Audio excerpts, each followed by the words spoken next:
Iya, pemirsa, Anda kembali di Dialog Lunch Talk dan di segmen kita kali ini kita sudah tersambung dengan Imam Besar dari Masjid Istiqlal, yaitu Bapak Ali Mustafa. Assalamualaikum Pak Ali. Waalaikumsalam warahmatullahi wabarakatuh. Lagi mudik ya Pak ya, kita ganggu sebentar. Betul, waktunya Pak. Lagi mudik. Mohon maaf lahir batin ya sebelumnya. Iya, mohon maaf lahir batin Pak Ali. Sama-sama ya. Iya, Pak Ali, ini kalau kita lihat memang terkait dengan terlepas dari kasus ataupun masalah insiden yang ada di Tolikara. Tapi ini memang kasus atau isu terkait dengan agama ini selalu saja menjadi isu yang hangat atau mudah tersulut seperti itu. Ini tanggapan Anda seperti apa Pak Ali? Pertama, kita menyesalkan tentunya atas terjadinya peristiwa tersebut. Ya gitu ya. Jadi apapun yang namanya kekerasan itu tidak akan menyelesaikan masalah. Gitu ya. Ya, menurut ajaran Islam yang boleh melakukan kekerasan itu hanya pemerintah saja. Termasuk pemerintah boleh memerangi, itu memang ada dasar hukumnya dalam Islam. Tapi orang Islam pun sepanjang bukan di aparat pemerintah, dia itu tidak punya wewenang untuk melakukan kekerasan sebenarnya itu. Nah, makanya dalam hal ini kita menyesalkan terjadinya kekerasan, maka sikap kita adalah menyerahkan kepada pemerintah, ya, aparat keamanan untuk menindak tegas siapapun pelakunya, gitu ya.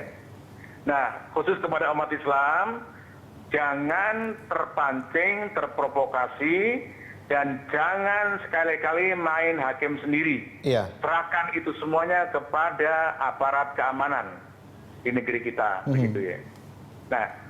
Nah, kemudian yang perlu diwaspadai oleh kedua belah pihak gitu ya.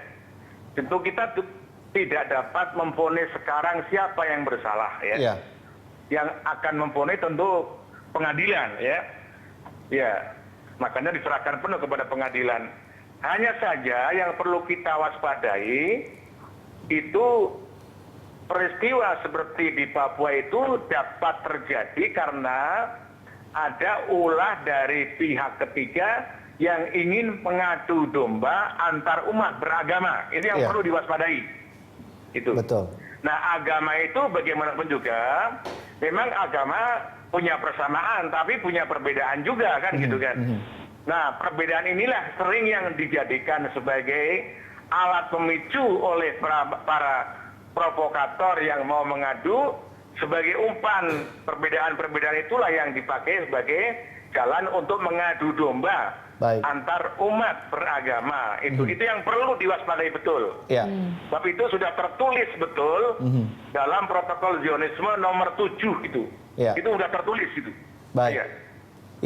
Pak Ali, kalau terkait ini kan masih semangatnya masih Idul Fitri, harusnya kita masih menyebar kedamaian, menyebar kebahagiaan begitu ya Riza ya.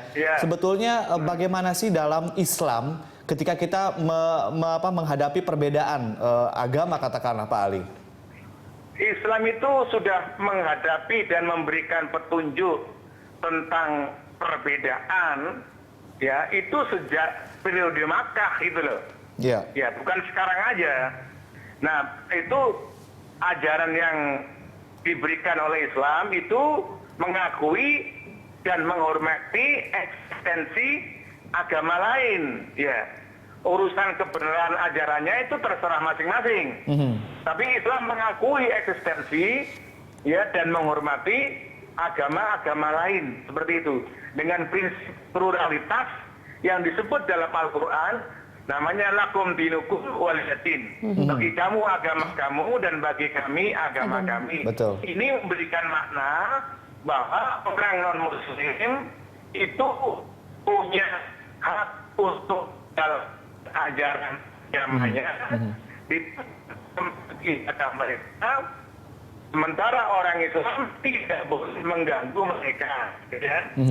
Mereka, orang Muslim juga punya untuk menjalankan jalan agamanya kepada mereka Muslim itu.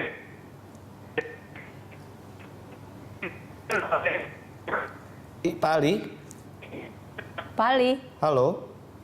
Ya, sepertinya ada gangguan komunikasi sinyal antara ya, karena Pak Ali ini sedang mudik ke Pekalongan. Mungkin nanti kita bisa sambung lagi untuk berdiskusi karena Pak Jerry, satu benang merah yang kemudian kita dapatkan bahwa kita sudah tahu semua bahwa agama itu tidak satupun yang membenarkan kekerasan. Betul. Apalagi tadi dibilang bahwa ini sudah dipastikan ada pihak ketiga, Pak Jerry, yang kemudian untuk mengadu domba kedua belah pihak.